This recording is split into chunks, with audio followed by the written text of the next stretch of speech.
Mbeumo then has been in fantastic form for Manchester United through October, looking to bring that now into the Cameroonian national side. He puts the ball inside, it's a very good ball as well, and it just nips over the top. Well, it's Eto'o who's getting back up off the ground. It's a terrific delivery. If that ball had carried on through, then there was a great opportunity for Michael Ngado, who's been struggling of late in the English Premier League. New signing for them as well since coming in from the Italian side, Hellas Verona. Decent ball across to the other side, and it's over the top.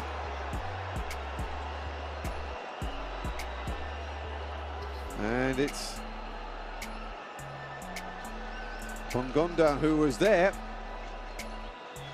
And it disappears over. It's a great ball in. And Bongonda unable to make it goals in back-to-back games.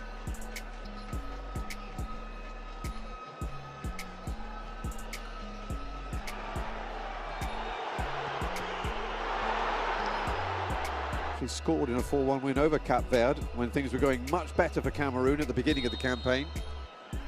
Here we go again, then corner. Buku delivers. Goalkeeper comes and punches.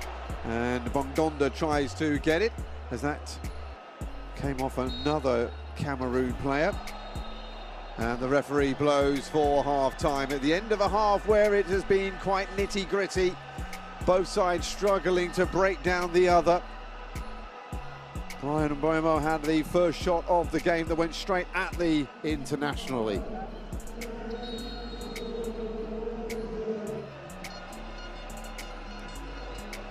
Finally, Cameroon managed to get their foot on the ball and try the quick counter-attack. They didn't score from a counter-attack during the group stage, and they're not going to score from one here either. Bryan Mbeumo racing into the penalty area, but Carl Eto'o not quite sure whether he was going for the shot or the cross here. In the event, he got neither of them right. Bakambu. So sprint to the other side.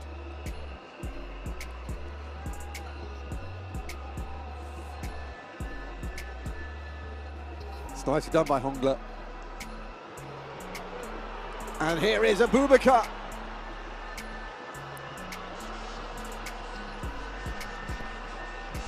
Recently passed the great Roger Milla to go second in the all-time Cameroonian international ranks for scorers. Lift his flag or even hint that he was going to. Cameroon come forward once more. Hongla. Poor ball. However, Mbeumo is going to get there. Just slightly overran it, and there was a little bit of indecision between him and his teammate. And down goes Aaron Wan-Bissaka and into the book. There goes Nuhu.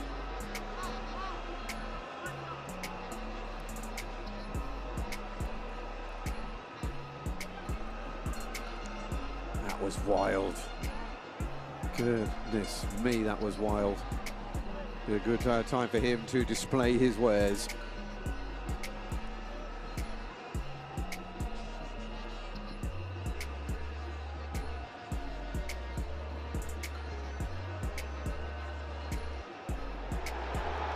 Oh, that's gone through, and a chance to score the best of the game so far.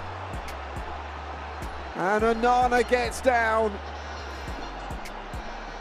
Well, if you had one man in this Democratic Republic of Congo team you would want a chance like this to fall to, it is Cedric Bakambu.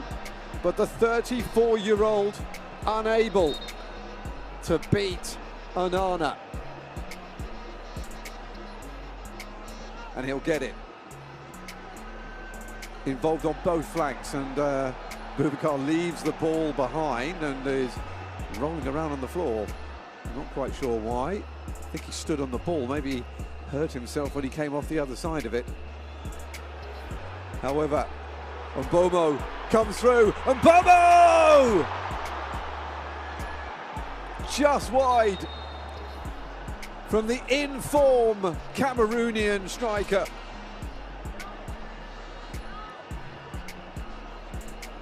Really good break, a really good ball as well on the overlap. Forward came and Passienzao didn't get there. And the man who scored in the 2-0 win over Mauritius on the penultimate day of the qualifying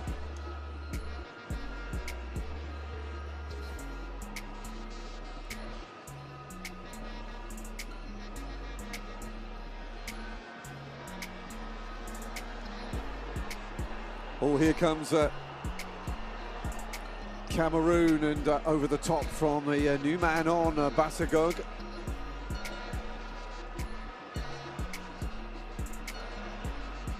Has set up a goal in this World Cup qualifying campaign, but has yet to score himself.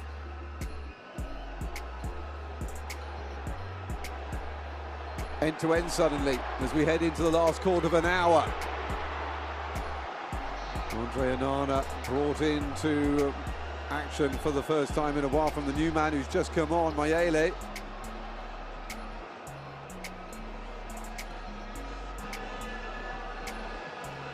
Wan-Bissaka. Bassagog feeds it into the path of Abubakar. Abubakar appeals for a penalty.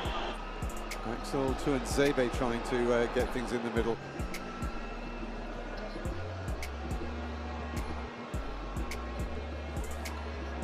It's good. Kudu feeds it out to a fellow substitute, Christian Bassagog. Oh, he's fed that in, and a chance here for Etta Nyong. Can't beat Lionel Passienzao, and he recycles quickly.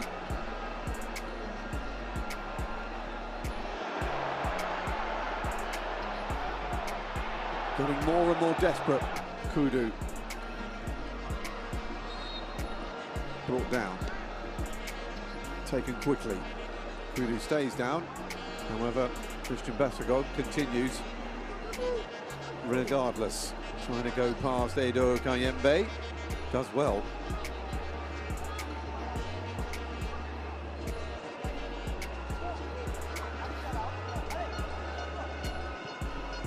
Bassagog again hits the back of Kayembe. Kudu, dangerous ball in, very dangerous ball in, and it's that man again, Carl Etta Nyong, who is left disappointed. He was having to fight his way. Now up against him. The man on the Democratic Republic of Congo side up against Jean-Charles Castelletto on Cameroon's. 5 minutes of time added on at the end of this 90 minutes. We're already in the first of them. Democratic Republic of Congo trying to find the winner. Decent ball in, and Nana needed to send it over the top for a corner kick. Haven't seen an awful lot so far from the substitute Sepenga since he came on. It wasn't too far away though. Had to make sure that Nana was sharp, having had an awful lot to do.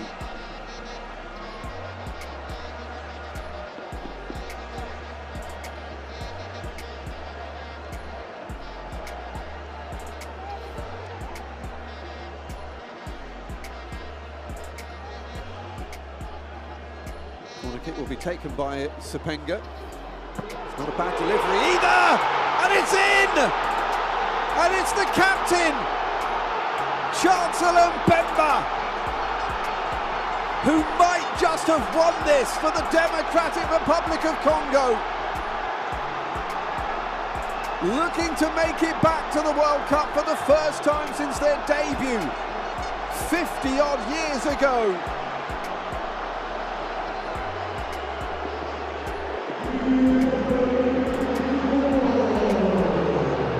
Game, a few chances, perhaps it was inevitable that an unusual scorer would come to the fore. The centre-back, the captain, at the back post. It's a poacher's finish from a central defender.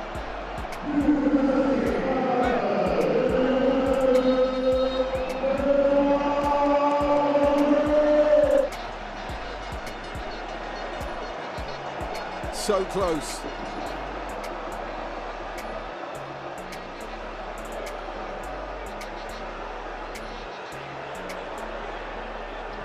Sebastian Desailly can do no more. It bumps back in again, and it's into the arms of Lionel Mpacienzo.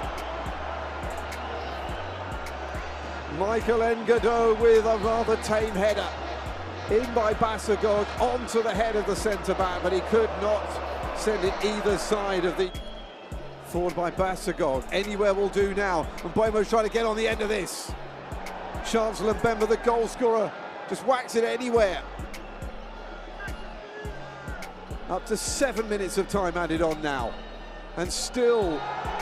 And that's it!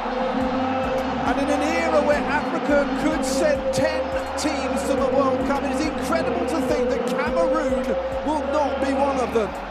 The Democratic Republic of Congo, who have not made it to a World Cup since 1974, are a step nearer thanks to their captain, Chancellor Mbemba, right at the end of the game as it finishes Cameroon 0. Democratic Republic of Congo 1. It'll be Nigeria in the final on Sunday.